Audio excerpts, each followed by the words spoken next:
Alô, alô, muito bom dia para você aí do outro lado. Mais uma vez, abrindo os trabalhos da Semana do Mercado com o valorinvest.com. Hoje, dia 21 de setembro, chamei aqui duas pessoas para explicar para a gente o que está acontecendo.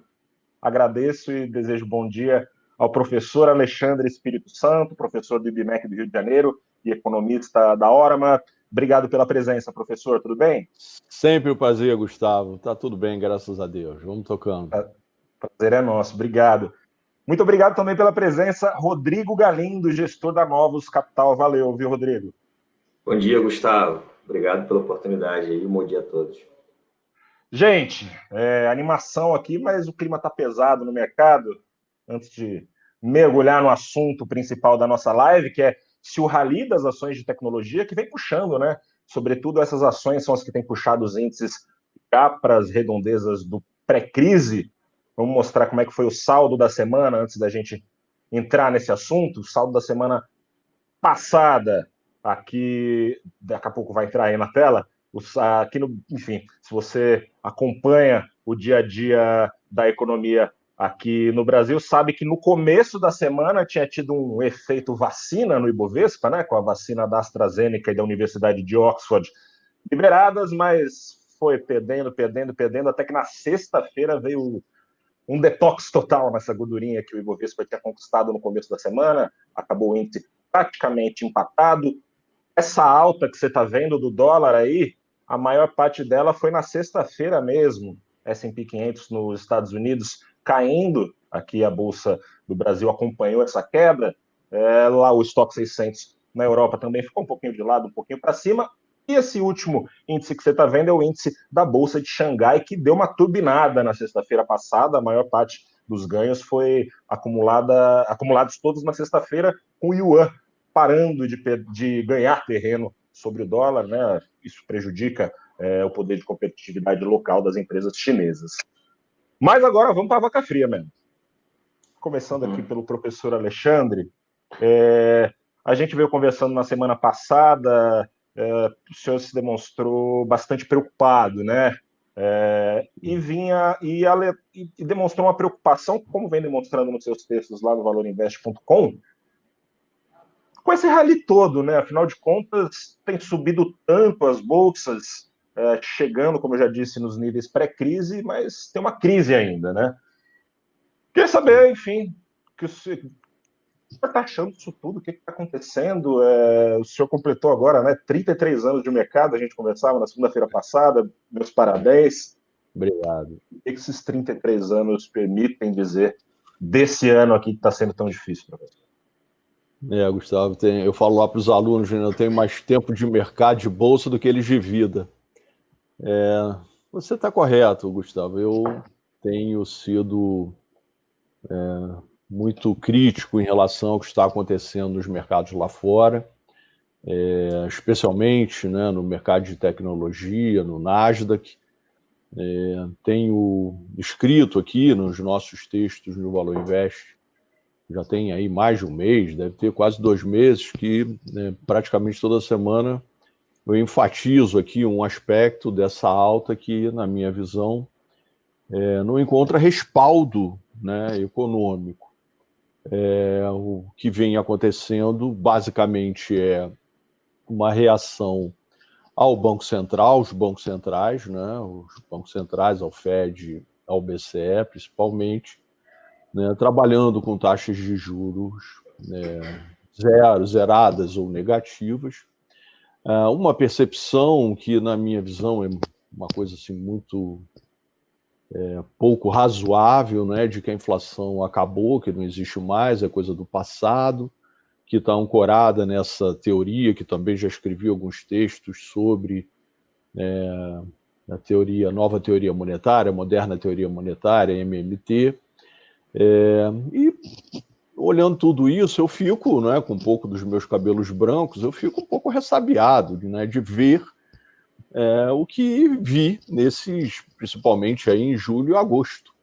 Né, altas expressivas, como poucas vezes eu vi, né, na minha carreira, né, nessas ações de tecnologia.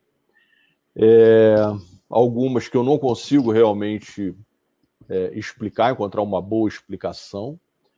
E, consequentemente, a gente estava trabalhando com múltiplos muito assemelhados com o que a gente viu lá em 98, 99, né? Perto ali, um pouco antes do estouro da bolha das .com.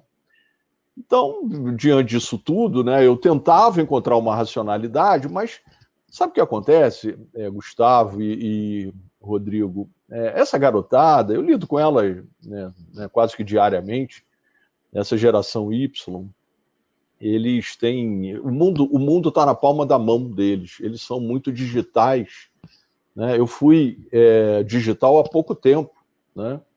Então, a vida deles é muito diferente. Então, o cara olha, está todo mundo comprando, né? Tem um Robin Hood, vou comprar. Por que você está comprando? Vou comprar, está todo mundo comprando. Né? Mas isso não... mas eu vou comprar porque está todo mundo comprando.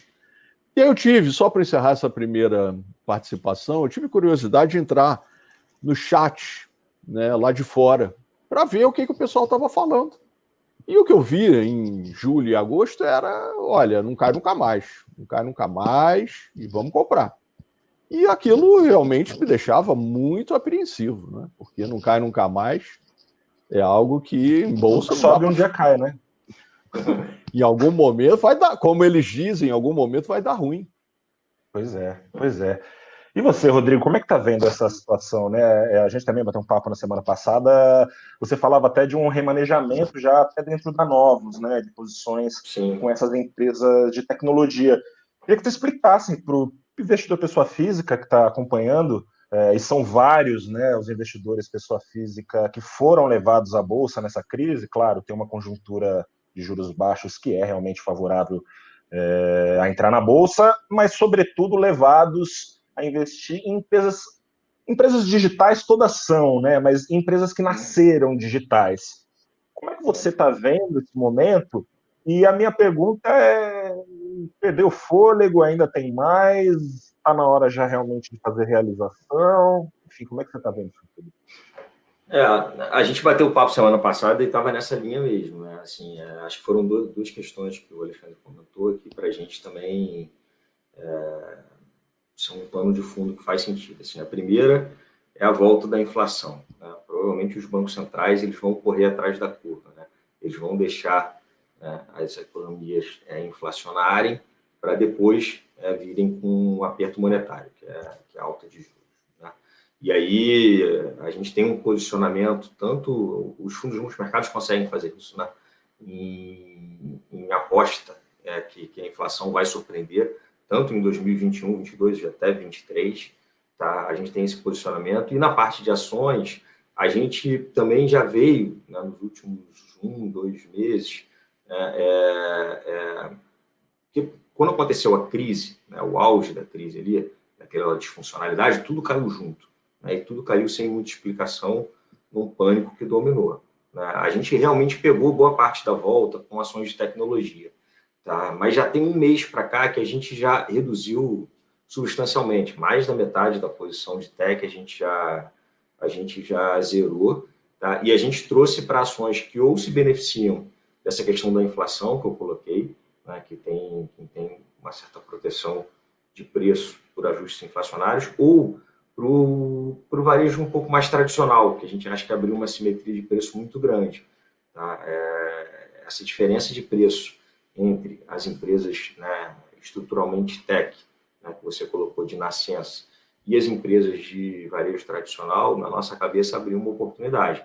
Então a gente já zerou mais da metade da posição, diria que 70% da posição de tech, tá? E a gente transcreveu isso para empresas que se beneficiam da inflação, empresas que se beneficiam talvez de um processo de abertura econômica. Não necessariamente ela vai acontecer agora, a gente ainda está naquele vai, não vai, testa, volta, né? A gente ainda tem essa questão da vacina, que provavelmente nos próximos 3 a 6 meses, né, possivelmente ela vai ganhar escala, né, de produção, né? Então, acho que são empresas que se beneficiam disso. É um pouco de antecipação, ainda não, né, buscar antecipação. O mercado tem um pouco isso, né? Acho que ainda não é uma tese que está nesse momento, né, ainda presente, mas a gente está tentando olhar ali 3 meses, 6 meses à frente, qual vai ser o comportamento para tentar se beneficiar, extrair valor disso. E da sua fala, eu acho que a gente pode extrair aquele mantra clássico de não ficar olhando para o retrovisor, né? Subiu para caramba, mas já subiu, né? Tem que olhar para frente para ver o que vai acontecer. Professor, eu Sim. queria saber do senhor o seguinte, né? Claro, aqui no Brasil a gente não tem uma Apple, não tem um Facebook, não tem uma Amazon. Acho que enfim, o equivalente aqui seriam as empresas de e-commerce, né? Que vêm sendo beneficiadas nesse rally, enfim, nessa corrida por ações de tecnologia. Daí a gente pode listar Magazine Luiza, Via Varejo, Lojas Americanas, listada lá fora Mercado Livre. Essas empresas brasileiras, elas têm fundamentos que sustentam a alta que tiveram e fundamentos que possam segurá-las numa eventual invertida que se concretize lá fora, ou seja, elas seguram a bronca sozinhas? Gustavo, eu penso que a gente tem mais fundamento do que eles lá, por incrível que pareça. Como eu sou professor, nesses 20 anos de sala de aula, eu percebi que fazer uso de metáforas é bom para os alunos, né? Quando eu dou exemplos muito fortes, para eles captarem, né? E eu quando estava começando a escrever ali todos esses artigos em relação ao Nasdaq, né? Suponha uma mãe que estava dando à luz lá nos Estados Unidos. A criança saiu de dentro da mãe, né? Deram um tapinha, chorou. Aí essa criança pegou o celular, foi a primeira coisa que ela fez, entrou no Robinhood e comprou o Nasdaq. Né? Naquele momento, ele estava pagando PL 60 no Nasdaq, ou seja, ele ia ter de volta o valor que ele comprou recém-nascido, primeira coisa que ele fez na vida, dali a 60 anos. Eu tenho 57. Se eu comprasse o Nasdaq agora, eu não veria o meu retorno do Nasdaq, porque eu não acredito que eu vá viver até muito mais do que 100 anos. Eu adoraria. Estava errado na minha concepção, até porque a gente, em relação a essas empresas deles, tem coisas que são muito novas. Vou dar mais um exemplo. Semana passada, ou retrasada, eu li lá fora que que o Instagram estava com um problema em relação a Kim Kardashian. Quem é Kim Kardashian? Uma socialite, eu acho, lá nos Estados Unidos, casada com um rapper, né, que é o Kanye West. E ela disse que ia congelar os posts dela no Instagram, no Facebook, por conta de coisas, né, que ela discorda. Eu, como professor, tenho vários ex-alunos que me seguem nas minhas redes sociais, eu tenho 4 redes sociais, e tenho, sei lá, um pouco mais do que 15 mil. Ela tem 188 milhões que seguem no Instagram, 30 milhões no Facebook. Congelar, ela fazer uma greve, assim como outros, é um problemaço.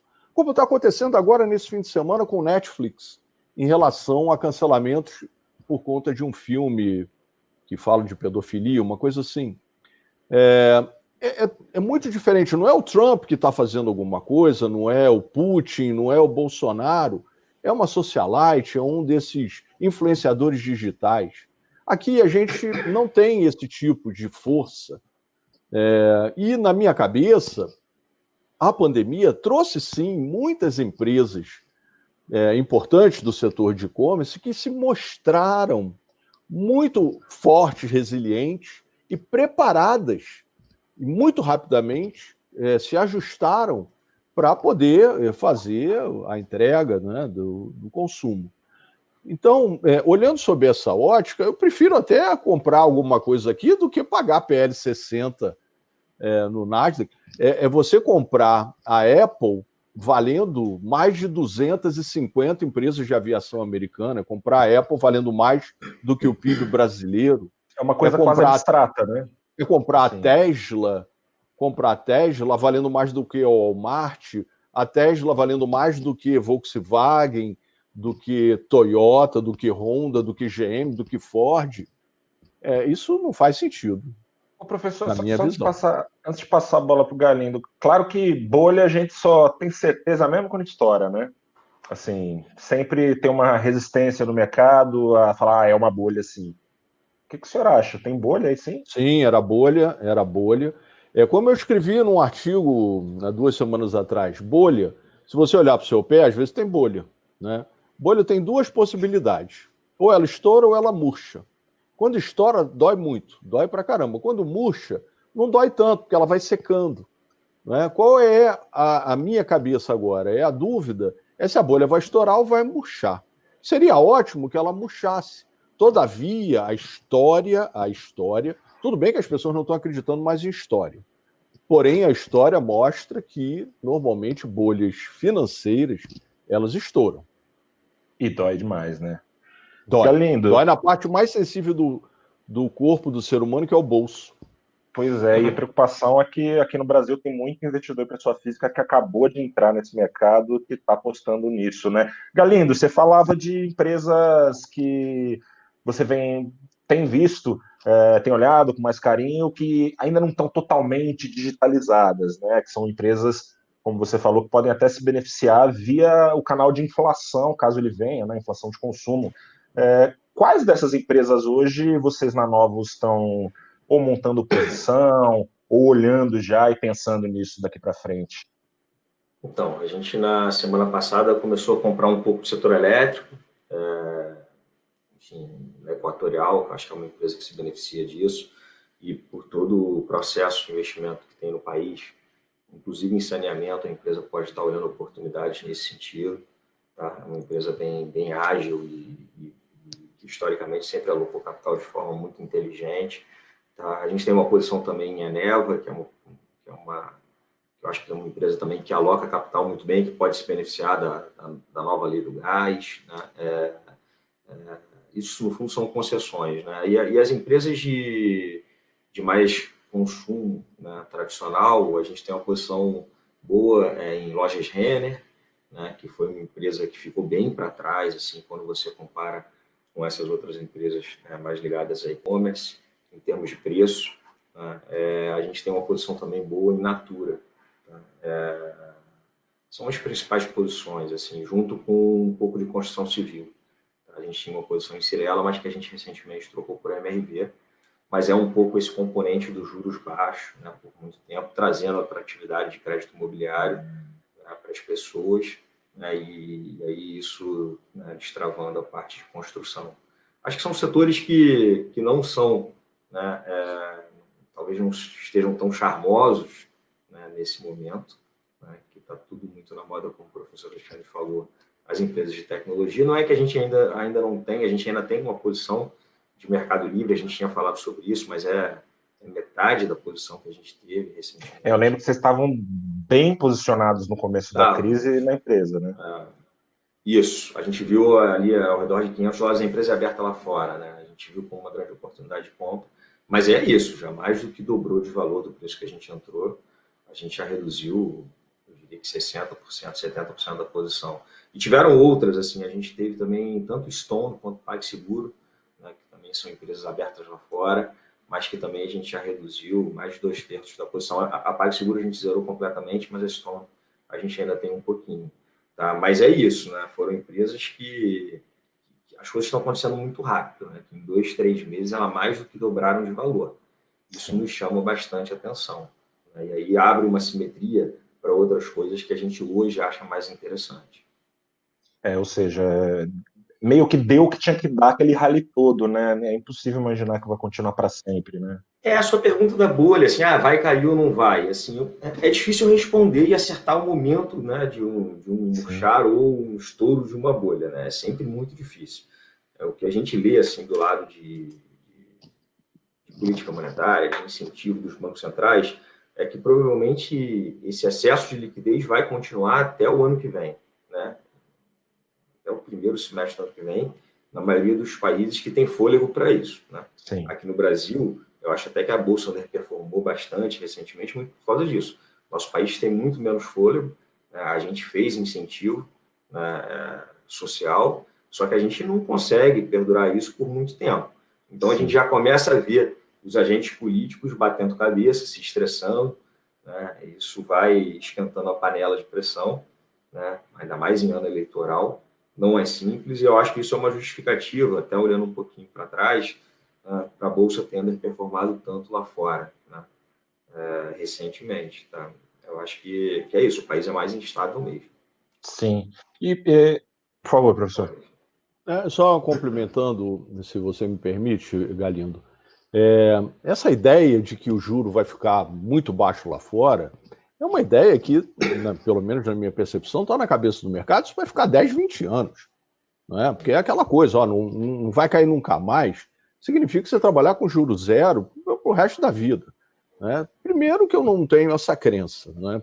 Isso é um ponto de partida, né, que a política monetária é algo que você, por mais que o Banco Central americano tenha mudado, né, a sua forma de trabalhar, né, ali em Jackson Hole mudou, né, vamos trabalhar agora com a média, né, vamos deixar, né, em vez de ser preventivo, vamos ser reativo. Eu, sinceramente, tenho muito senões em relação a isso, mas eu acredito que um grande ponto aí, Galindo, é o seguinte, a eleição americana, daqui a pouquinho, né, daqui a um mês e meio, ela se tornou, na minha visão, uma grande incógnita. Porque se nós olharmos o final do ano passado, todo mundo acreditava que era um non-event, que o Trump ia vencer tranquilo. Aliás, eu tenho a percepção que a maioria dos analistas de Wall Street ainda creem que o Trump vai vencer com certa facilidade. Eu não tenho essa certeza, essa convicção. Né? Eu acho que a gente vai ter uma eleição muito complicada, bem complicada, que pode inclusive acabar no Supremo, porque tem essa coisa do voto por correspondência. Essa semana agora já começaram já os votos em alguns estados. Essa eleição ela pode trazer, né, uma turbulência de curto prazo muito grande, porque se o Biden vence e os democratas vencem também o Senado e a Câmara, vou subir imposto, eu não sei o que vai dar com os mercados nos píncaros, o que pode acontecer. Então, me parece que também essa questão política, que não estava muito, né, no radar de todo mundo, vai entrar. Ontem tivemos uma entrevista com a presidente da Câmara nos Estados Unidos, falando sobre a possível escolha do Trump para substituir, né, a recém-falecida participante lá da Suprema Corte. Sim. E dizendo que, olha, ele não deveria fazer isso, porque será uma escolha faltando um pouco mais de um mês para a eleição, então seria mais razoável esperar que tivéssemos o resultado.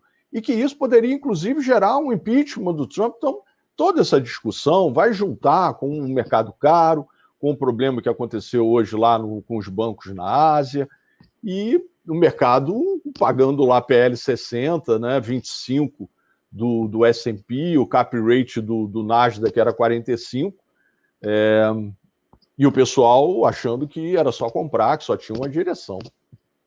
Pois é, e no meio dessa confusão toda, assim, né, o mercado brasileiro acaba muito acompanhando, né, os setores, as dinâmicas de bolsa com as dinâmicas lá fora, né? A gente tem visto, por exemplo, no meio dessa confusão toda, empresas do setor bancário que são, desde o ano passado, desde o pré-crise, apontadas como resilientes, apontadas como empresas supercapacitadas para até eventualmente segurar aí uma alta de inadimplência e tudo mais. Os bancos lá dos Estados Unidos apanhando até agora, descontados, e aqui também.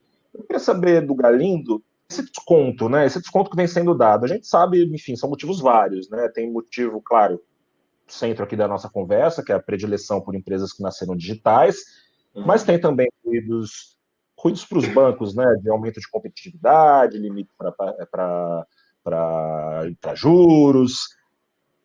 Ainda assim, as análises são todas muito boas para os bancos. Por que eu acho que não vai embora? Então, é que eu acho que os bancos eles estão sofrendo duas questões assim sob pressão.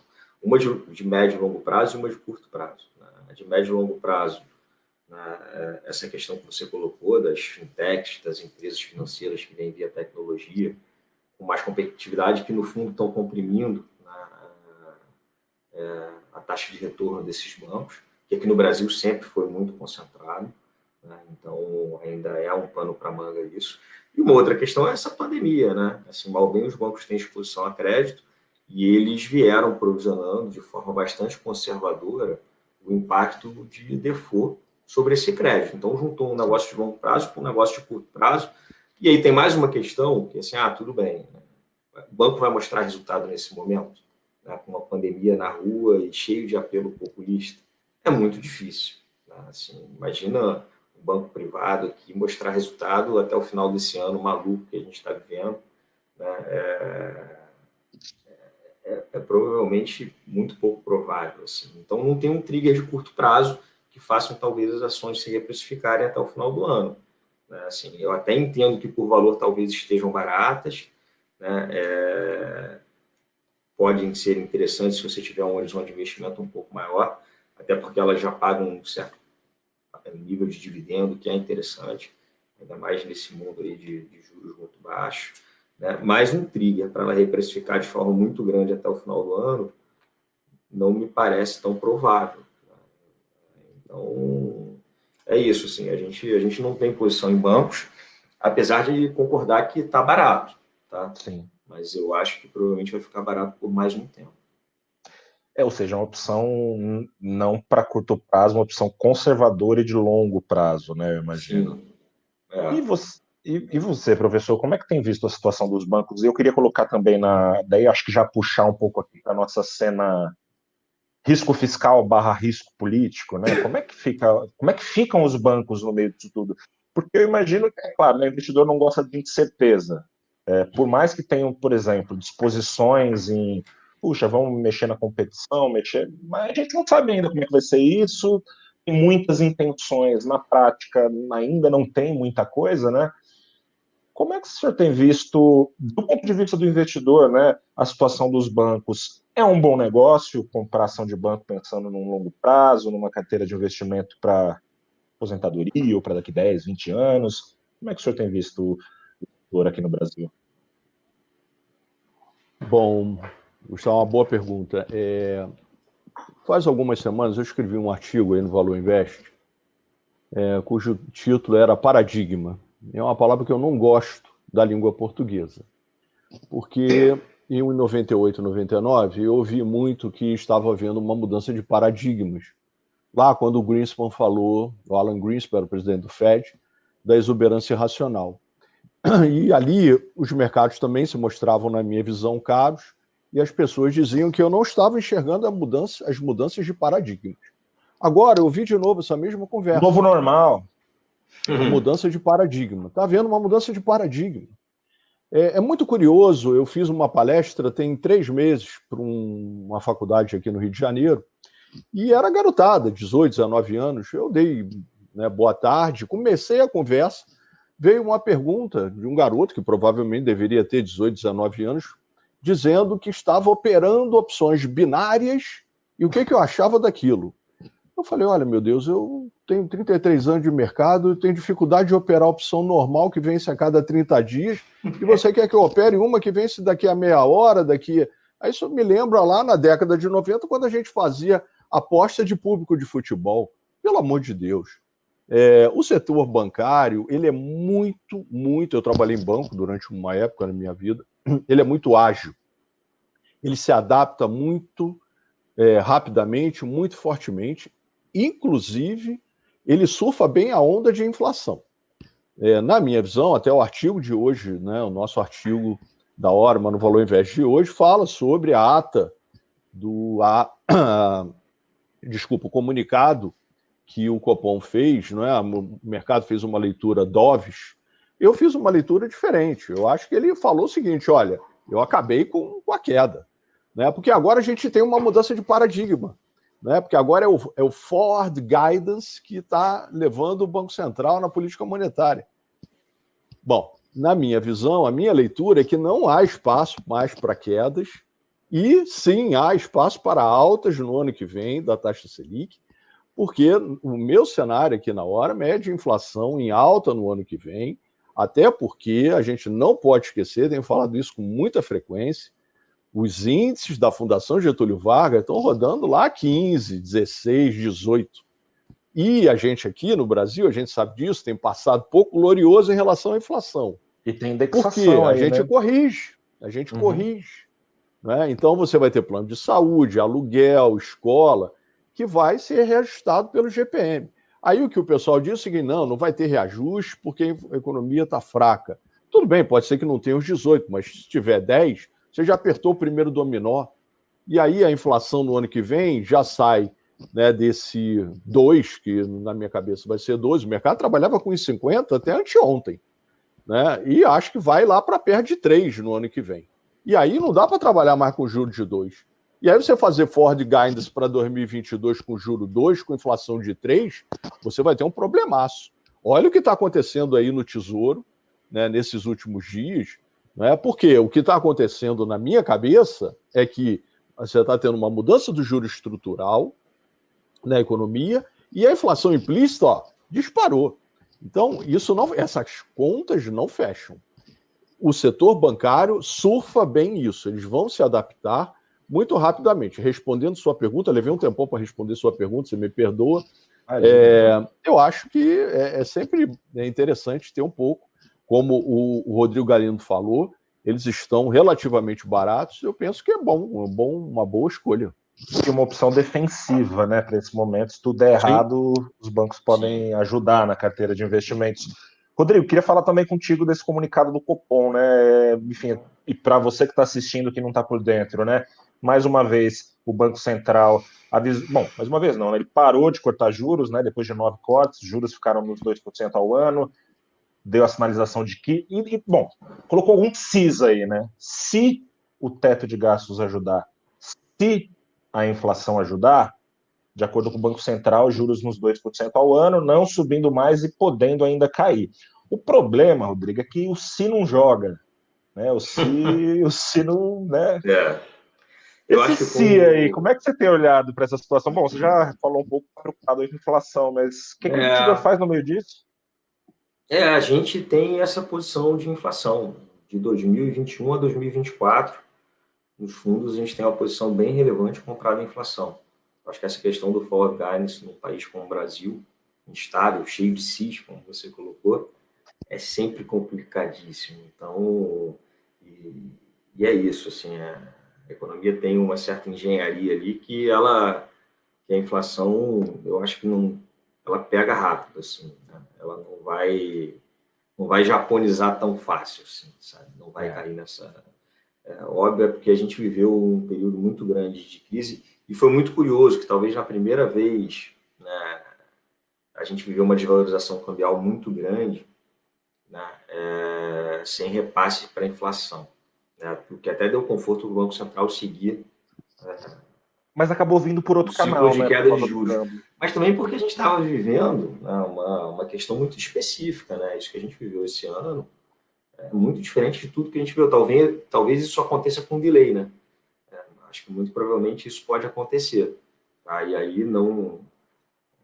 Na nossa cabeça também não faz sentido esse 2% de juros, ele não é um juro de equilíbrio para ficar por muito tempo aqui no Brasil, não, tá? Eu acho que a inflação em alguma hora vai pipocar para cima. No primeiro momento a gente tem posição nos fundos para buscar isso, tá? A inflação de 2021 até 2024, ela surpreender para cima os analistas, né? E aí depois, sem dúvida, acho que isso vai abrir oportunidade para o mercado de juros, tá? Está atento qual momento. Professor, como é que na hora vocês estão... Qual o cenário de juros que vocês estão trabalhando? Que vai ter alta, o senhor já disse que acredita que vai ter alta, mas assim, né, a gente tem uma memória aqui no Brasil que a alta de juros é juros de 2%, de 2 dígitos, né? Imagino que não seja isso. Mas qual seria, então, esse patamar ideal para controlar a inflação que vocês estão trabalhando na hora, né? Gustavo, exato.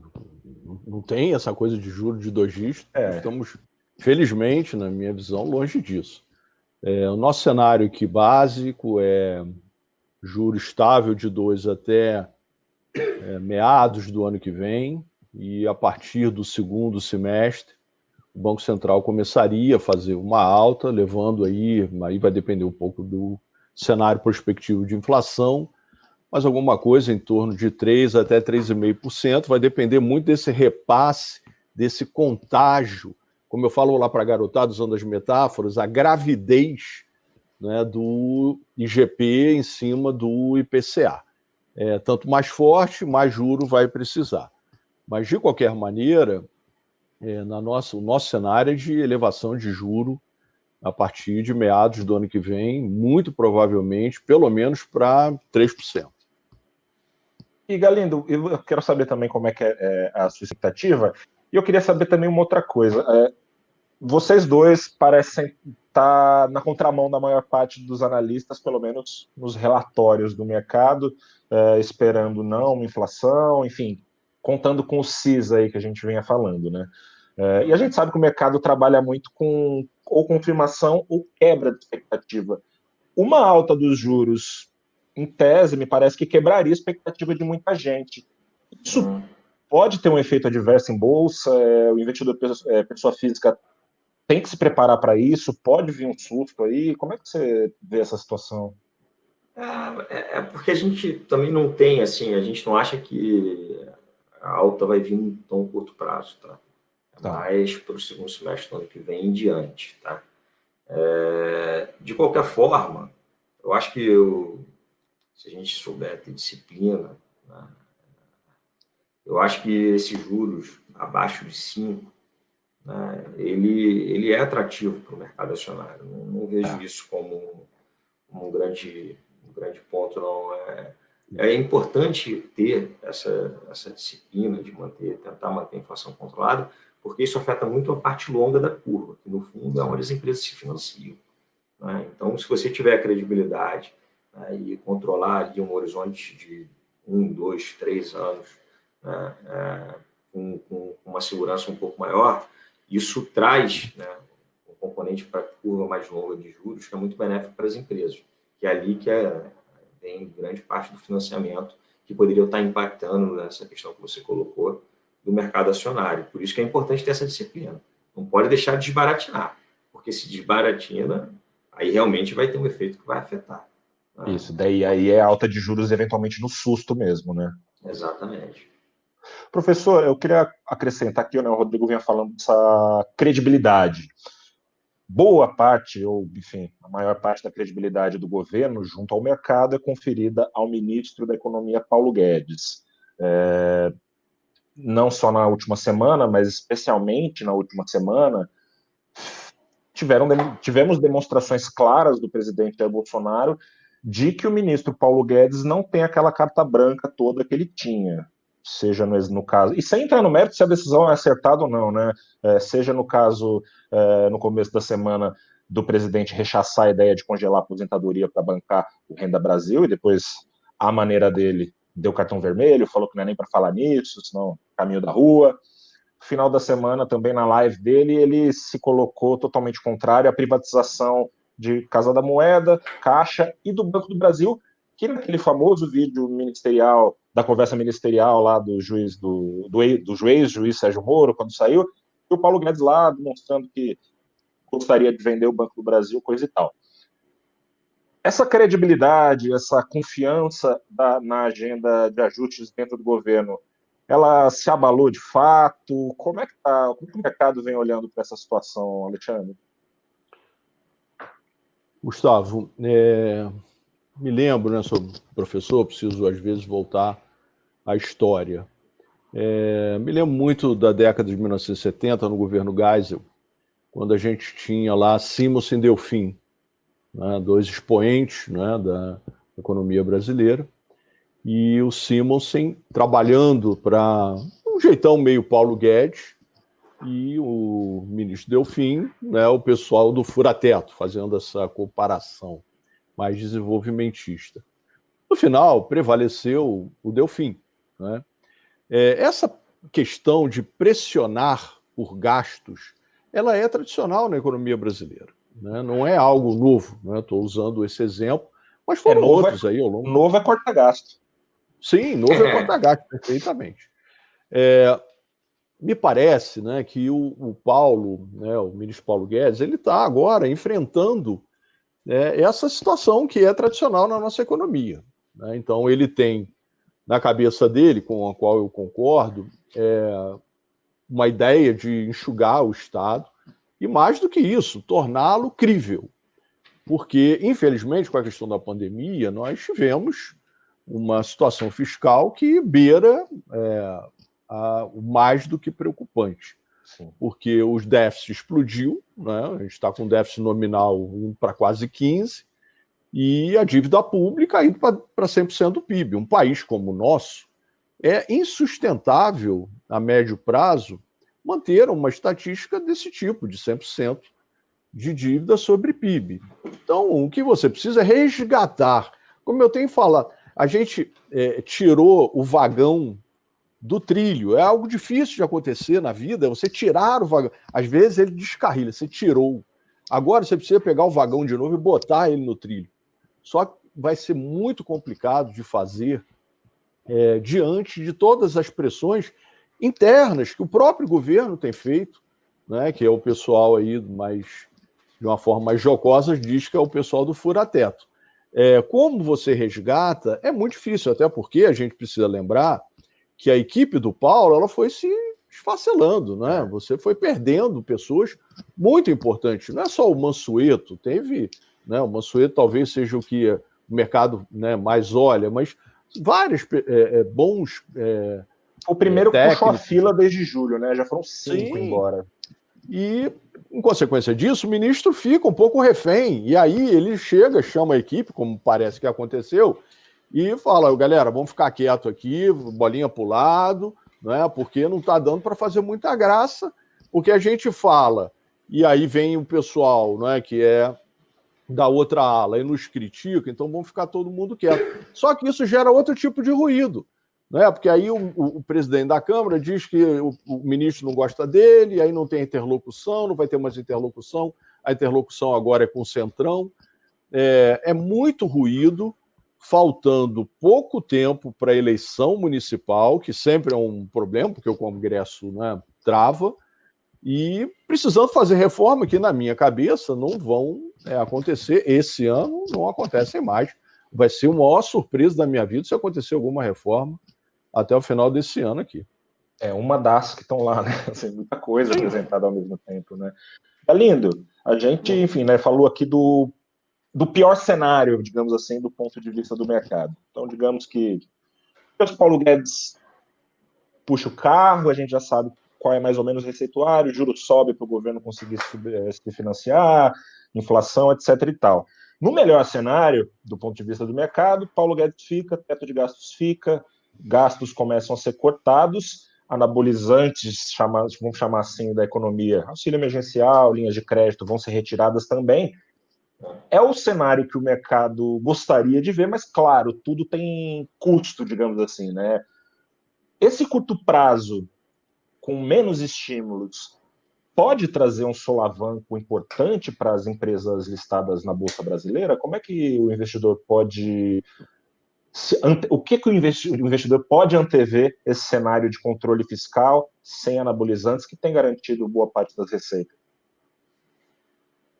Bom, assim, eu acho que isso, de novo, o mercado tenta antecipar isso. Eu acho que já está um pouco vindo para o preço. Tá? A Bolsa Americana, por exemplo, no mês passado, subiu mais 10% na Nasdaq, 7% S&P. A Bolsa aqui no Brasil caiu 3,5% com essas instabilidades. Esse mês, né, ela segue underperformando. Tá? Assim, eu acho isso. O Brasil, ele sempre é um país que acorda, tensiona, ela quase estoura e aí, né, tem uma liga. É sempre um país com muita emoção, tá? Do lado do investidor, né? E aí, o que eu fico muito, assim, um pouco receoso até agora, até surpreso, né? Todos esses novos investidores que vieram, né, como eles vão se comportar. A Bolsa, ela inevitavelmente ela vai fazer balanços normais de 15%, 20%, né, de realização. É normal acontecer isso. Está inerente à volatilidade do mercado. Tá? Eu não sei se, né, essa nova gama de investidores tão grande que entrou para a Bolsa, né, se comportam perdendo 15%, 20% do valor alocado ali. Isso, para mim, traz um técnico ainda muito curioso, assim, tá? Talvez exponencialize, né, alguns movimentos, o que é normal, tá? E aí a gente aqui, enquanto gestor, a gente é pago, né, o nosso trabalho é tentar proteger esses solavancos, né, para gerar valor de médio e longo prazo. Tá? Eu olho como oportunidade, tá? Aquilo que eu coloquei. Assim, eu acho que o Brasil deixa a corda tensionar bastante, mas ela não estoura. Tá? Então, a Bolsa caiu, vamos botar ali dos seus 107 mil pontos mais recente, esses 96 aí que está abrindo hoje, né, já é uma queda significativa. Eu acho que tem que ficar atento, porque está tendo um jogo de rotação muito grande, então não necessariamente, né, você tem que olhar setorialmente e até nominalmente qual empresa escolher, né, que também é uma outra função de um gestor de recursos. Né, mas eu fico muito curioso para isso, né, assim, esses novos entrantes, como se comportam, né, para esse tipo de adversidade. Eu acho que o professor Alexandre queria comentar alguma coisa. Eu queria até, enfim, passar a bola para ele, depois eu vou pedir para emendar uma outra pergunta, professor. A Tatiana, acompanhando aqui a nossa live, quer saber, ela pediu 5, não sei se tem 5, mas daí eu quero saber se o senhor tem. 5 opções para se proteger contra a inflação, está preocupada com esse cenário que está sendo pintado aqui na live. Beleza. Deixa eu aproveitar, porque eu achei ótima essa colocação do Galindo. Eu tenho conversado muito com os clientes, né, e a gente lá na Orama, né, a gente sugere muito que os clientes sejam muito seletivos nesse momento. O que quer dizer com isso? Existem, como o Galindo colocou, muitas oportunidades. Por quê? Você, em determinado momento, você pode fazer uma operação estruturada, pode fazer um long and short, ou essa que ficou descontada, vamos comprar essa e vender aquela que está já no exagero. Existem, sim, muitas possibilidades, né, de você ganhar dinheiro na Bolsa, mesmo nessa situação. A gente não pode esquecer essa onda extraordinária que está acontecendo de IPOs. É uma onda parecida com o que aconteceu lá no início do governo Lula, no primeiro. Né? A gente está vindo aí, já são 12 ou 13, se eu não me engano, esse ano, e tem mais um monte na fila. Né? Também não dá para sair comprando qualquer coisa a qualquer preço. Então, nessa hora, é preciso do pessoal do research, de fazer uma boa análise, ir para os gestores que têm essa capacidade de ser seletivo, né, de poder fazer a análise adequada, né, do que, eventualmente, se aventurar sozinho. Olha, eu não entendo nada, mas está todo mundo comprando, não é garimpo, negócio, né? Não vai cair nunca mais. Né? E aí depois começa a cair. E como eu disse, eu entro nos chats lá de fora para ver a garotada, e aí fica ali o pessoal, what's going on? Porque agora está caindo, né, mais de 10%, e o cara comprou, e ele comprou achando que só é uma direção. E o que o Galindo falou é muito correto, a Bolsa ela é assim, ela sobe, realiza, não é uma direção somente. Em relação à pergunta da inflação, eu acho que a gente tem algumas alternativas. A gente pode fazer uso dos títulos do Tesouro, por exemplo. A gente pode comprar ações que performam melhor num cenário, como o Galindo falou, de inflação. Você pode, eventualmente, comprar, se achar que é o caso, moeda para se proteger. Você pode comprar ouro, né? A gente, na hora mesmo, a gente tem um fundo de ouro que é extraordinário, um dos melhores fundos que tem no mercado. Então, assim, você está com medo da inflação, está com medo do cenário lá de fora, tem eleição nos Estados Unidos, não sabe, compra ouro, se protege no ouro, né? Que aí você tem um mecanismo de defesa. Mas tem os próprios títulos que o Tesouro oferece, né, que você pode comprar para se proteger da inflação. O certo é que a inflação implícita, né, se você pegar a curva de juros, ela já está lá, está me incomodando, já está cutucando aqui. Tá batendo, a água está batendo, né? A água está começando a bater na cintura. Você ia falar alguma coisa? Vendendo um pouco a sardinha, tem a classe de fundos multimercados também, né? Eu acho que são fundos que a turma dedica tempo, estudando isso, né, macroeconomia principalmente, né, para tomar decisão de investimento e estar atento a esses movimentos, essas distorções, né, seja em curva de juros, seja em inflação, seja, né, atuando em outros mercados de commodities, como o professor Alexandre falou, em moedas. Eu acho que é uma classe interessante também para esse tipo de movimento. Sobre moedas, eu até queria saber como é que você tem olhado, Galindo. Enfim, né, tem essa Banco Central dos Estados Unidos, como o professor já falou também aqui, já falou que vai ter tolerância com inflação, não quero nem falar a fórmula qual é, né? Enfim, daí fica fácil. A inflação que vier, eles botam dentro de uma fórmula que cabe.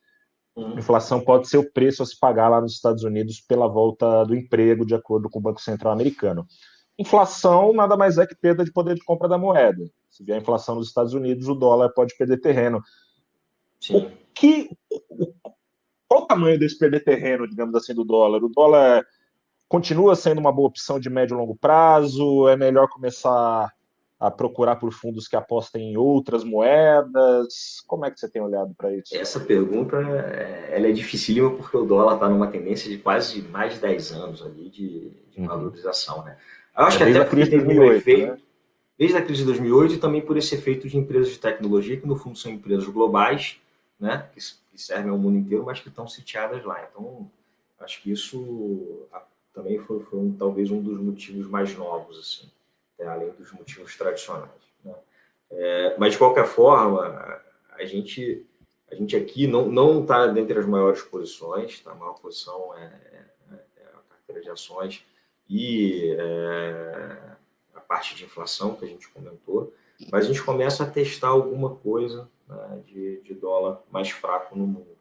Tá? Num primeiro momento, a posição que ainda não é grande, está um pouco contra o euro. Ela já foi grande, mas é porque o euro fez um movimento agora, né, de valorização contra o dólar relevante, a gente reduziu um pouquinho, mas a gente tem essa opinião. Eu acho que essa questão da eleição americana, até de curto prazo, ela vai trazer alguma instabilidade. Tá? Assim, é uma eleição que o próprio resultado dela pode ser que demore os seus bons 15 a 30 dias e isso traga uma emoção extra. Tá? Sem dúvida.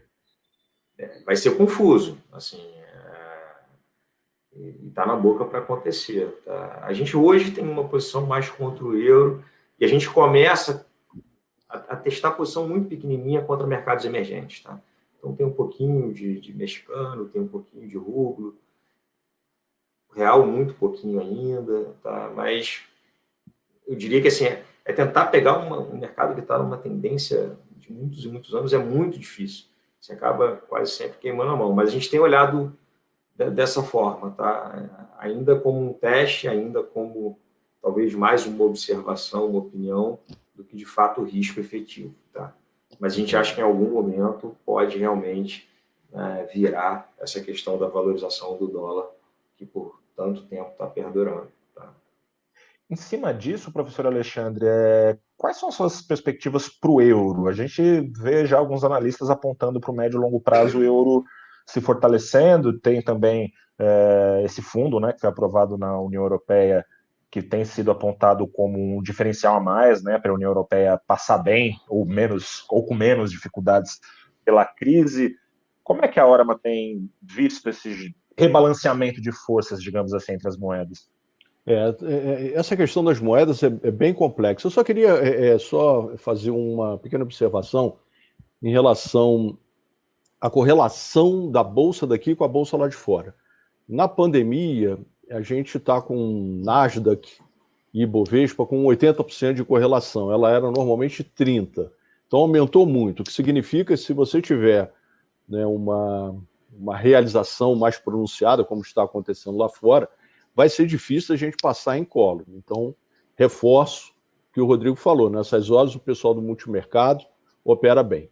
Em relação às moedas, a gente está numa sinuca, porque o que está acontecendo com o Fed? O Fed é uma instituição secular, com enorme credibilidade. No outro dia mesmo eu falei do Paul Volcker, né, que é um presidente do Banco Central americano, com mais tradição, né, um nome, um respeito.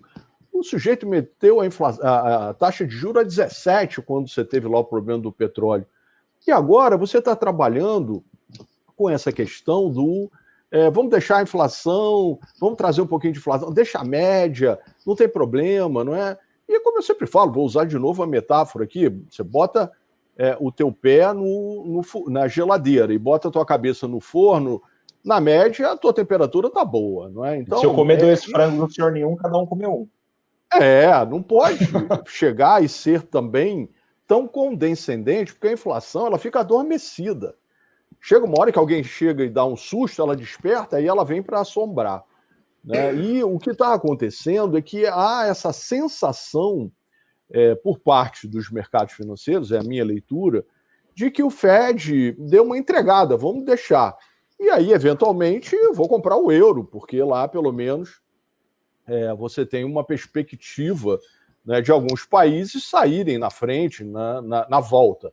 Porque essa dúvida, se vai ser em V, em W, em, sei lá, como eu falo, o símbolo da Nike, se é raiz quadrada, ninguém sabe certamente como acontecerá. A nossa aposta aqui na hora é uma saída em Nike Shape, né, que é um V mais deitado, não é um U, mas também não é o V. Né? E aí vai depender muito de como vai ser essa saída. Depois que vier a vacina, como será 2021? Esse, para mim, é a grande interrogação. E é isso, né? A vacina também não vai fazer mágica, né? O próprio Fed também tem dito isso, né? Assim, é uma crise duradoura, né? Por mais que a crise sanitária acabe, os gastos, as contas a pagar estão se acumulando. Gente, estamos quase encerrando o programa. Eu quero já agradecer cada um de vocês e quero deixar aqui um espaço aberto para vocês falarem o que vocês vão estar de olho nessa próxima semana para o investidor, pessoa física, também ter um norte a acompanhar nessa semana. Agradeço primeiramente o Rodrigo Galindo, gestor da Novos Capital. Obrigado mais uma vez pela sua presença aqui. Gustavo, obrigado em nome da Novos. Essa oportunidade é sempre muito bacana, esse bate-papo. Essa semana acho que a gente tem que ver a abertura da ONU, que é tradicional. Vai ser um pouco diferente dessa vez, porque não tem lá a plenária, mas é tradicional o presidente brasileiro abrir.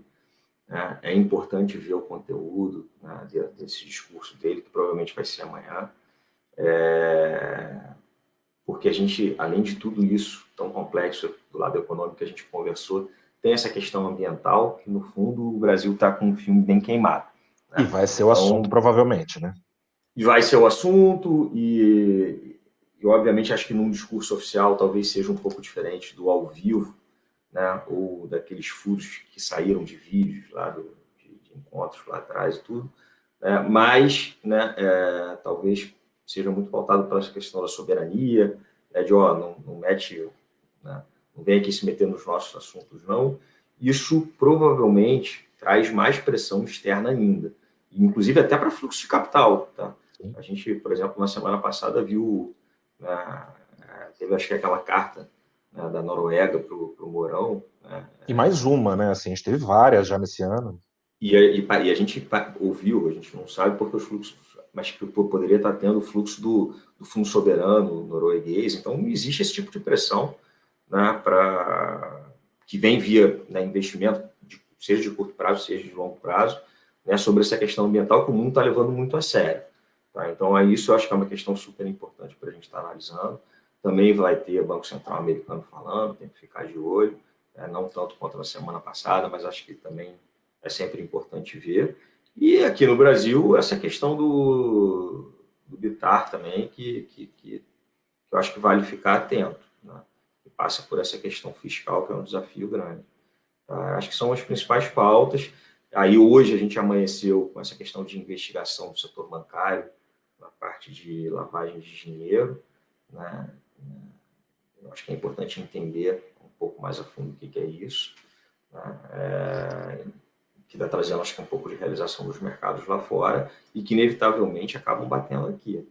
A semana está começando meio estranha, né? Com pressão sobre os mercados nessa abertura. E várias. É importante, tendo a achar que pode ser oportunidade, tá? Mas acho que tem que aprofundar um pouco isso ao longo da semana. Não é tão trivial, não. É uma semana que pede calma. Obrigado, viu, Rodrigo? Professor Alexandre, muito obrigado também pela sua presença mais uma vez aqui. Qual o seu destaque da Mana. Gustavo, em nome da Orama também agradeço o convite, sempre um prazer estar aqui com vocês. Essa questão ambiental é dor de cabeça, né? Concordo em gênero, número e grau. A gente tem a ata do Copom, acho que é importante tentar entender esse forward guidance, o que quer dizer isso realmente. Posso estar fazendo uma leitura totalmente equivocada, mas como professor, para mim até é bom, né, para eu aprender. E acredito, sinceramente, que estamos nos aproximando do pior que vai vir em relação à eleição americana. É uma eleição que pode acabar sendo judicializada, ir para o Supremo, e, como o Galindo falou ainda há pouco, isso pode trazer muita dor de cabeça. A gente já vem alertando isso já faz um tempo. Se isso acontecer, teremos, né, um período aí realmente bastante complexo, de muita volatilidade, de volta aos mercados, tirando aquela coisa do só sobe. Pois é, e tirando isso tudo, tem os nossos problemas aqui ainda, que deixam tudo mais complicado. Você que está aí do outro lado, agradeço também a sua presença aqui, acompanhando a gente, abrindo os trabalhos mais uma vez aqui no Valor Invest. Semana promete ser complicada, já tem cobertura ao vivo lá no valorinvest.com. Fique de olho com a gente para saber o que seu dinheiro, mais do que tudo, pode aguardar pelos próximos tempos. Uma boa semana a todos. Até a próxima. Tchau, boa semana. Tchau, pessoal. Boa semana.